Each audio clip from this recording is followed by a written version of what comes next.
Magandang gabi, Luzon, Visayas at Mindanao. Narito na ang nagkakaisa at pinakamalawak na pagbabalita. Sa pangunguna ng Presidential Communications Office na kinabibilangan ng Philippine Information Agency, Philippine News Agency, Presidential Broadcast Service, Radyo Pilipinas, IBC at PTV. Mula sa PTV, ako po si Sheila Salaysay. Ihahatid namin ng mga komprehensibo at mahalagang balita mula sa iba't ibang bahagi ng bansa. Mula sa PTV, ako po si Joshua Garcia. Ito ang Balitang Pambansa. Ngayong gabi sa Balitang Pambansa, employment rate tumaas sa 96.8% ayon sa Labor Force Survey ng Philippine Statistics Authority. Kalidad at mataas na pasahod sa empleyado inaasahang mas magpapalakas sa labor sector ayon sa NEDA. Implementing rules and regulations ng Magna Carta for Seafarers, pinirmahan na ni Pangulong Ferdinand R. Marcos Jr. Mga deboto ng Jesus Nazareno dumagsana sa pahalik sa bisperas ng traslasyon. Seguridad at aktibidad, kasado na. DICT, tiniyak na walang ebidensyang may nahack sa pamahalaan. At Pangulong Ferdinand R. Marcos Jr. binigyang pugay si The Voice US winner Sofronio Vasquez sa Malacanang. Una po sa ating mga balita, patuloy na bumubuti ang kalagayan ng labor market ng Pilipinas. Ito ay matapos makapagtala ng muling pagbaba ang Philippine Statistics Authority o PSA sa bilang ng mga walang trabaho sa bansa. Ang detalye sa Balitang Pambansa ni Noel Talakay ng PTV Manila. Mahigit 400,000 Pilipino ang naalis sa underemployment status batay sa November 2024 Labor Force Survey ng Philippine Statistics Authority o PSA. Base sa resulta ng nasabing survey, 5.35 milyong Pilipino ang kabilang ngayon sa underemployment. Bumaba ito kumpara noong November 2023 na nakapagtala ng 5.79 milyong Pilipino. Mataas dito yung transportation and storage, may pagbawas tayo sa number of underemployed na mga 144,000 at ang malaki nag-contribute ay yung passenger land transport. So isa rin yun sa contributor kanina dun sa increase sa employed persons. So of course this is related to activities during the holidays. Bumaba rin ng mahigit 170,000 ang bilang ng mga Pilipino sa mga unemployed o walang trabaho sa bansa. Batay sa survey, 1.66 million ang bilang ng mga Pinoy na walang trabaho. Mababa ito kumpara noong November 2023 na nakapagtala ng 1.83 milyong Pilipinong walang trabaho. Ayon sa PSA, mga nagtatrabaho sa sektor ng agrikultura ang may pinakamalaking bilang na nawalan ng trabaho. Batay sa survey, higit 1.99 milyong magsasaka at mangingisda ang nawalan ng trabaho. Ayon kay MAPA, dahil ito sa mga nakaraang bagyo. Pero mas dumami naman aniya ang nagkaroon ng trabaho sa manufacturing at accommodation services at mga manggagawa na nasa classification na wage and salary workers.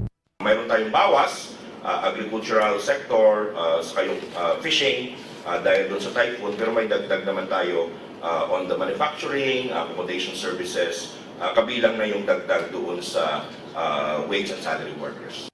Kung pagbabasihan ang month-on-month data na nasabing survey, tumaas ang bilang ng mga nagkaroon ng trabaho. Nasa 1.38 million ang bilang ng mga Pilipino na nagkaroon ng trabaho noong November 2024. Sa kabuuan, nasa 49.54 million ang bilang ng mga Pilipino ang mga employed. Bahagyang tumaas ito noong October 2024 na nasa 48.16 million Filipino. Ayon sa PSA, mayroong 5 major na mga industries ang nakapagpataas ng bilang ng employment sa bansa nitong November 2024. Ito ang manufacturing, accommodation and food service activities, human health and social work activities, transportation and storage, at other service activities. Noel Talakay para sa Pambansang TV sa Bagong Pilipinas. Ikinagalak naman ng Department of Finance o DOF ang napaulat na pagbaba ng unemployment o bilang ng mga walang trabaho sa bansa. Ayon kay Finance Secretary Ralph Recto, isang patunay ito ng pagsisikap ng pamahalaan na hindi lang para makapagbigay ng karagdagang trabaho, kundi mas magandang kalidad ng hanap buhay para sa mga Pilipino. Dagdag pa ng kalihim, asahan na mas marami pang trabaho ang magbubukas. Patuloy din anya ang kanilang ginagawang mga hakbang upang matiyak na makapagbigay pa ng mas maraming oportunidad. Napanatili ng administrasyon ni Pangulong Ferdinand R. Marcos Jr. ang target na inflation rate para sa 2024 na may average na 3.2%. Ayon sa National Economic and Development Authority, higit na mas mababa ang inflation rate noong nakaraang taon kumpara sa 6% na naitala noong 2023. Sabi ni NEDA Secretary Arsenio Balisacan, patunay ito ng epektibo at matagumpay na hakbang ng pamahalaan para maibsan ng epekto ng pagtaas ng presyo. Dagdag niya, sisikapin pa rin ng pamahalaan na mapanatili ang inflation rate sa 2025.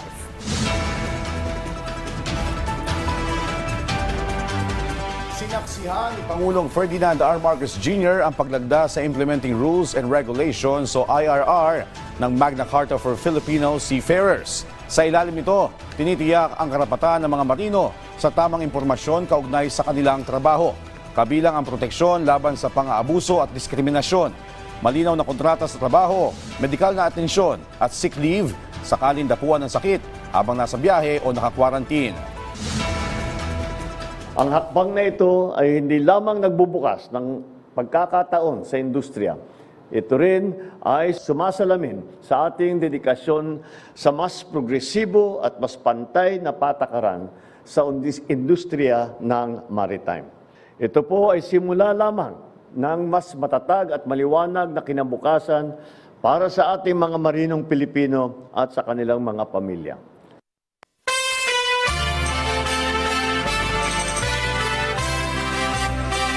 Nakikisa ang Office of the President sa mga paghahanda para sa traslasyon ng Jesus Nazareno para masiguro ang mapayapa at ligtas na pagdiriwang nito.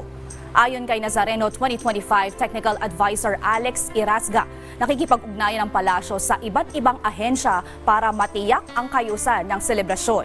Nanawagan rin naman si Irasga sa mga deboto na makiisa sa simbahan at mga otoridad para mapanatiling banal at matiwasay ang kapistahan.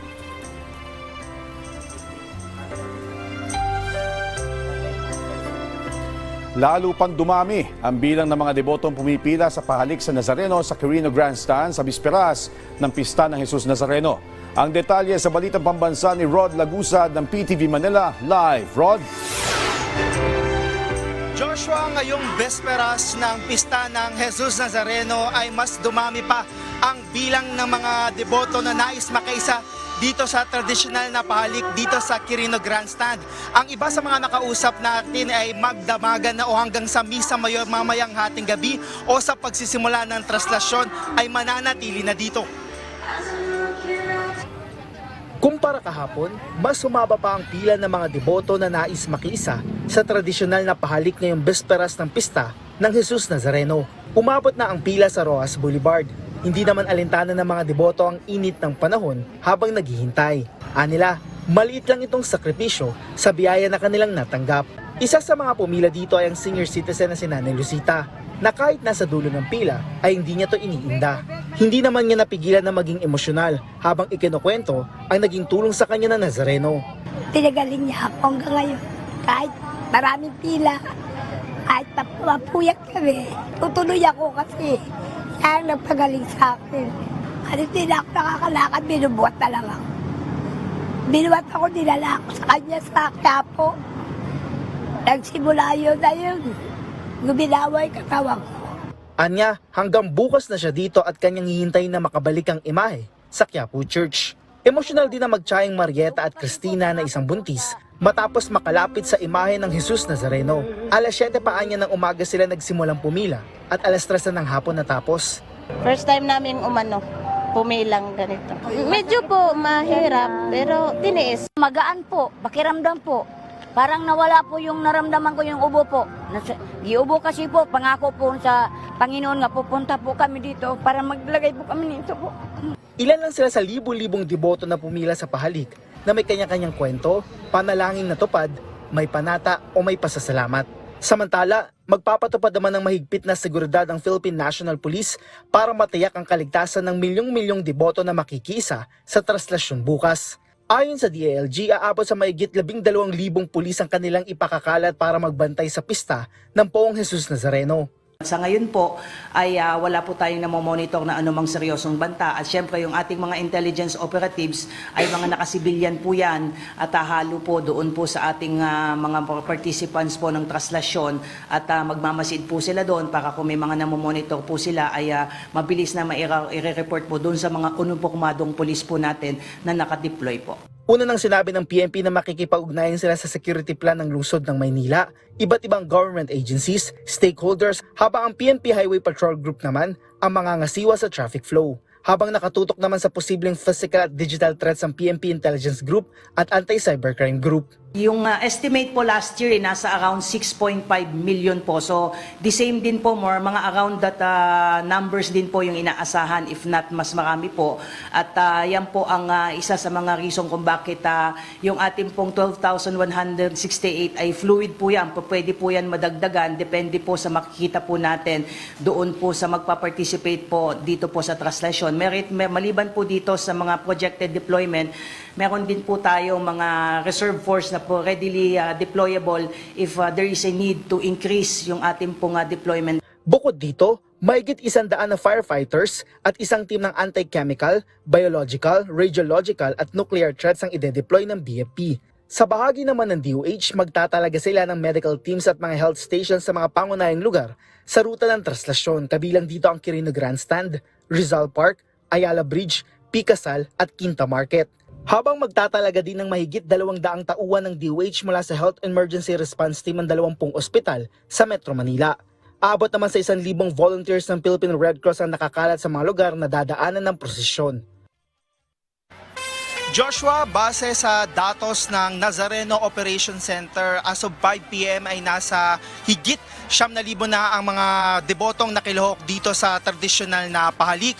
Sa mga oras na ito, past 6 p.m. na ay marami pa rin ang nakapila na nais makahalik o makalapit dito sa poon ng Jesus Nazareno dito sa Quirino Grandstand. May 2 pila yan pero parehas mahaba. Ditong pila para sa mga senior citizen, persons with disability, may sakit at mga buntis. Samantala, may pila din para dun sa mga iba pa, yung mas nakakabata. Pero isa sa mga nakausap natin dito, ayon sa kanila, ito ay maliit na sakripisyo lang sa mga biyayang natanggap nila mula kay Jesus Nazareno. At itong haba na to, makikita natin ay umabot na o nag-spill over na sa bahagi ng Rojas Boulevard. Samantala, dito mismo sa bahagi ng Quirino Grandstand ay nagpapatuloy ang programa kung saan kanina bago ito ay nakasimulcast o napanood dito ng mga taong nandito sa Quirino Grandstand ang ang misa para na nangyayari dyan sa Quiapo Church na bahagi ng Fiesta Mass o yung 33 misa na gagawin na nagsimula kaninang alas 3 ng hapon at magtatagal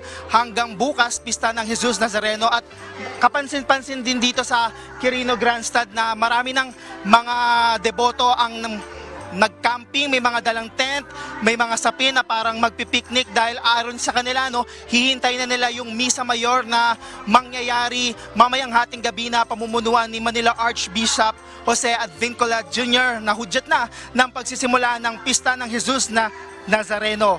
At yan muna, Joshua, ang latest mula dito sa Quirino Grandstand. Balik sa'yo. Maraming salamat, Rod Lagusa ng PTV Manila. Dumako naman tayo sa sitwasyon sa paligid ng Quiapo Church kung saan hinihipitan na ang seguridad para sa traslasyon bukas. Ang detalye sa Balitang Pambansa ni Bien Manalo ng PTV Manila Live. Bien? Sheila, pinaigting pa ang seguridad sa paligid ng Quiapo Church ngayong bispiras ng pista ng Poong Jesus Nazareno.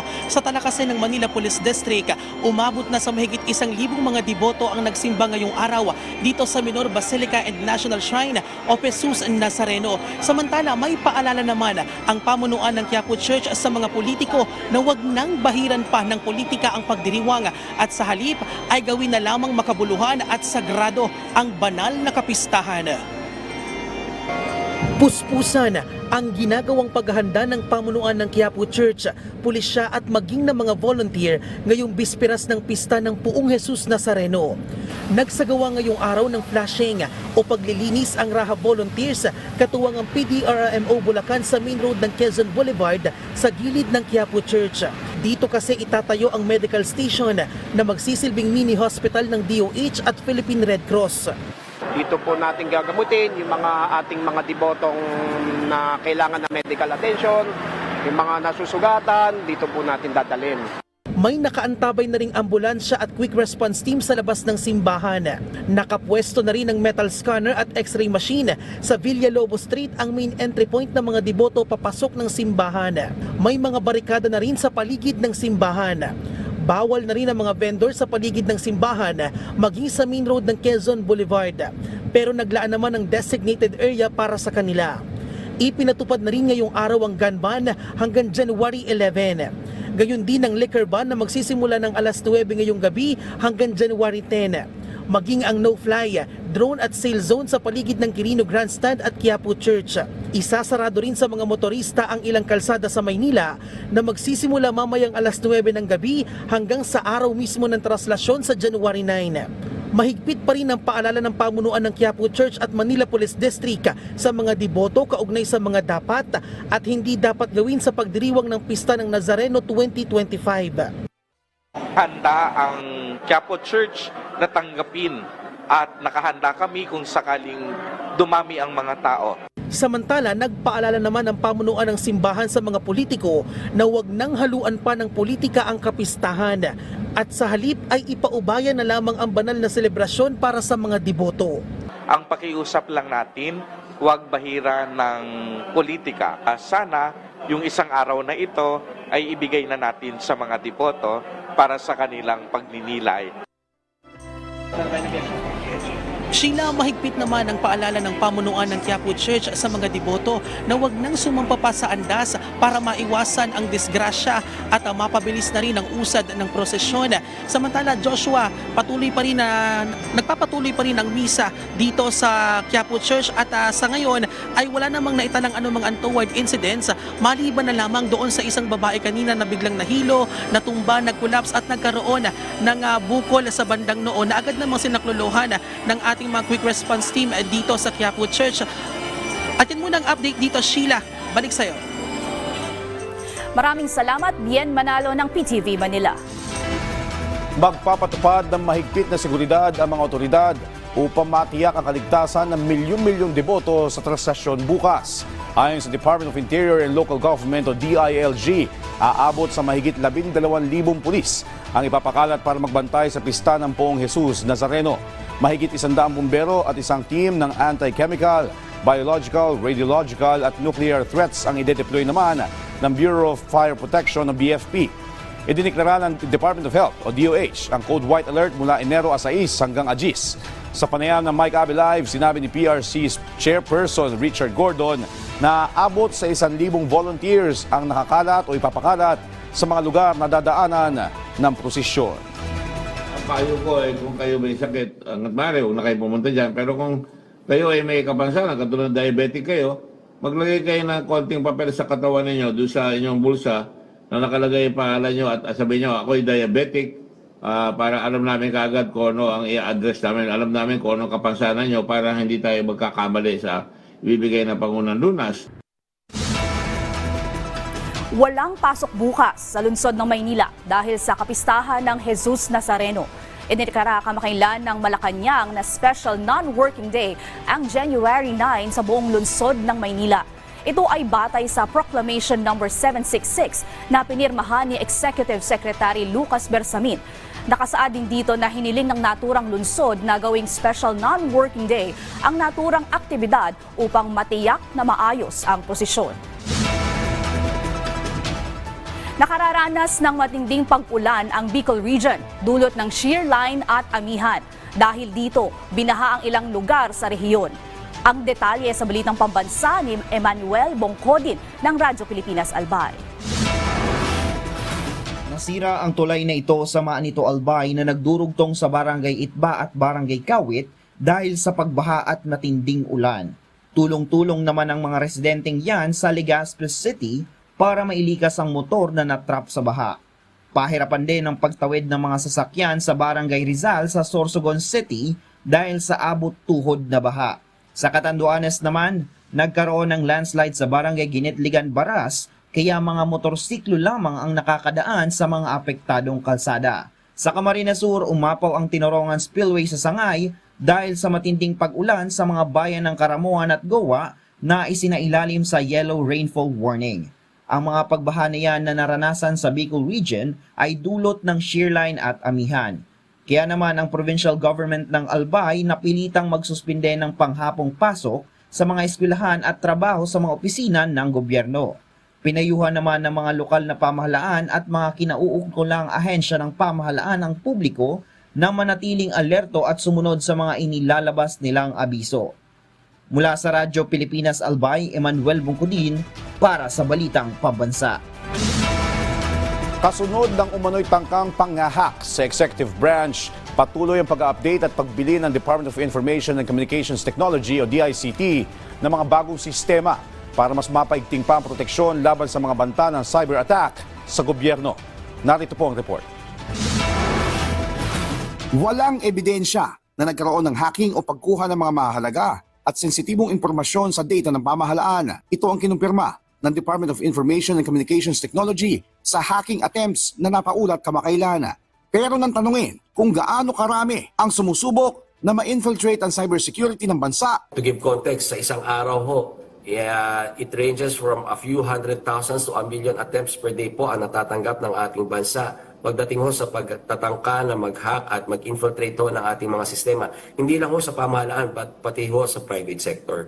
Ayon pa kay DICT spokesperson Assistant Secretary Renato Paraiso, ilan lamang sa mga dahilan o motibo ng mga nasabing pagtatangka ng hacking ay pera, pagpapataas ng hacking skill level at espionage. We have to remember dito sa Southeast Asia alone, it's a 3 trillion industry ho. Dollar industry ang scamming at hacking ho. Kinumpirma rin ng ahensya na simula pa nito nakaraang taon ay kasama na ang China sa mga bansa sa mga napaulat na threat actors na nagsasagawa ng hacking attempts. Kaya naman patuloy ang ginagawang update ng ahensya kasabay ng procurement ng mga bagong sistema para mas paigtingin pa ang layer of protection laban sa banta ng cyber attack. Gayon din ang kolaborasyon nito kasama ang iba pang ahensya ng pamahalaan. Hinihikayat ho natin ang iba't ibang ahensya ng pamahalaan na dumulog ho sa DICT when it comes to your procurement ng lalong-lalo na ho nung cybersecurity systems ho nyo. Magkaroon ho ng pagsisiyasat ang DICT. Kung tama ho ba yung pinoprocure nyo, it addresses the particular challenges you're trying to address in procuring those systems para naman matiyak natin it's up to global standards na kung ano yung mga existing threats, ma-address ho natin. Puspusan din ang mga isinasagawang information dissemination gaya ng information campaign ng DICT para mapataas rin ang kamalayan ng publiko sa kahalagahan ng cybersecurity sa bansa. Mula sa PTV Manila, Joshua Garcia para sa Balitang Pambansa. Binigyang diin ng Malacanang na mahigpit na minomonitor ng Philippine Coast Guard ang monster ship ng China Coast Guard sa exclusive economic zone ng Pilipinas. Ayon kay Executive Secretary Lucas Bersamin, ang bawat galaw ng barko ng China ay binabantayan ngayon ng BRP Cabra at mga warplane mula sa Northern Luzon Command, Area Task Force North at National Task Force West Philippine Sea. Samantala sa pinakahuling ulat, kinumpirma ni Commodore J. Tariela at tagapagsalita ng Philippine Coast Guard na umalis na ang China Coast Guard 5901 o ang The Monster Ship sa bahura ng Baho de Masinloc. Ayon kay Tariela, pinalitan naman ito ng bagong China Coast Guard na 3103 na mas maliit kaysa sa China Coast Guard 5901. Pero hindi pa rin nakalalabas sa Philippine Sea ang China Coast Guard 5901. Batay sa monitoring ng Philippine Coast Guard, as of 3 o'clock o alas 3 kaninang hapon, nasa 89 nautical miles mula sa coastline ng Palawig, Zambales ang lokasyon ngayon ng CCG 5901. Sineseryoso ng Armed Forces of the Philippines ang pagkakadiskubre sa submersible drone sa Masbate na na-recover ng mga mangingisda. Sumasailalim na ito sa forensics analysis ng Philippine Navy na tatagal ng 2 buwan. Kabilang sa tutukuyin ang pinagmulan nito. Sa inisyal na obserbasyon, ang drone na kulay dilaw at merong ding kulay kahel at pula ay posibleng ginagamit sa scientific research at fish tracking. May haba itong 3.5 meters, lapad na 24 centimeters at bigat na higit 70 kilo. Lahat ng anggulo ay susuriing mabuti ng Navy, kabilang ang military component. Nanawagan ang Department of Social Welfare and Development o DSWD ng mga volunteer para tumulong sa produksyon ng family food packs na ipapamahagi sa mga pamilya na apektuhan pa rin ng pag-alburuto ng Bulkang Kanlaon. Ayon sa DSWD Region 7, nangangailangan pa ng karagdagang volunteers para sa pagre-repack ng mga family food packs sa Mandawi, Cebu. Matatagpuan ang warehouse sa Wicker and Wine Compound B, Suico Street, Upper Tinggob, Mandawi City. Target ng DSWD na makapag-produce ng hindi bababa sa 100,000 kahon ng family food packs. Magiliw na tinanggap ni Pangulong Ferdinand R. Marcos Jr. at First Lady Liza Araneta Marcos sa courtesy call si The Voice USA Season 26 Grand Winner Sofronio Vasquez III sa Malacanang. Nakagawa ng kasaysayan si Sofronio bilang kauna-unahang Pilipino at Asyano na nagkamit ng prestigious title. Nagkwentuhan muna sina Sofronio at ang first couple. Masayang nagbigay ng update si Sofronio hinggil sa development sa kanyang career gaya ng planong pagre-record ng mga kanta. Hinandugan pa ng Pinoy champion ang first couple at iba pang nanonood. Si Papa po kasi alam naman sa atin, always kong sinasabi na yung karaoke talaga part ng ating kultura, sir. So, I am just so blessed. Ang biro nga niya sa America is that how do you know you're in a Filipino house? May karaoke. Yeah. For sure. Galing. Is he coming here? Si Michael?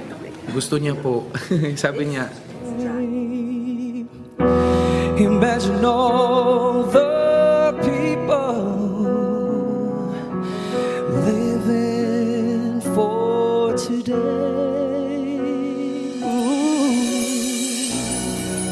Imagine there's no country.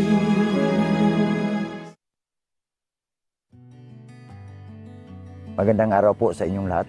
Ako po ay si Mr. Nelson Uloy ng Barangay Luer Maculan, Lake Cebu, South Cotabato.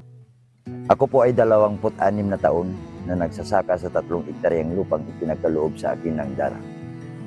Noon ako isang tinanti lamang sa lupang aking sinasakahan. Nang dahil sa programa ng ating gobyerno, ako po ay isa sa pinakamasayang benepisaryo ng Voluntary Offer to Sale or BOS na nakatanggap ng collective title noong 1998 bilang katibayan na akin ang lupang aking sinasakahan. Dati pangarap ko lamang na magkaroon ng sariling titulong na matatawag na akin. Ngayon abot kamay ko na ito. Isa ito sa mga pangarap ko sa buhay na magkaroon ng sariling sakahan. Salamat sa Split Project. Ngayon hawak ko na ang aking titulong minimiti na ako lamang ang mag-isang nakasulat dito. Mabuhay, mabuhay ang programang agraryo dahil may titulo na ako at wala na itong utang sa bangko. Taos puso kong pinapasalamatan ang ating mahal na Presidente Ferdinand Bongbong Marcos at sa ahensya ng DAR na pinangunahan ni Secretary Conrado M. Estrella III. Mangako po ako na pangalagaan at pagyamanin ang lupang nakaloob sa akin ng ating gobyerno. Sa muli, maraming salamat po at mabuhay tayong lahat and God bless us all.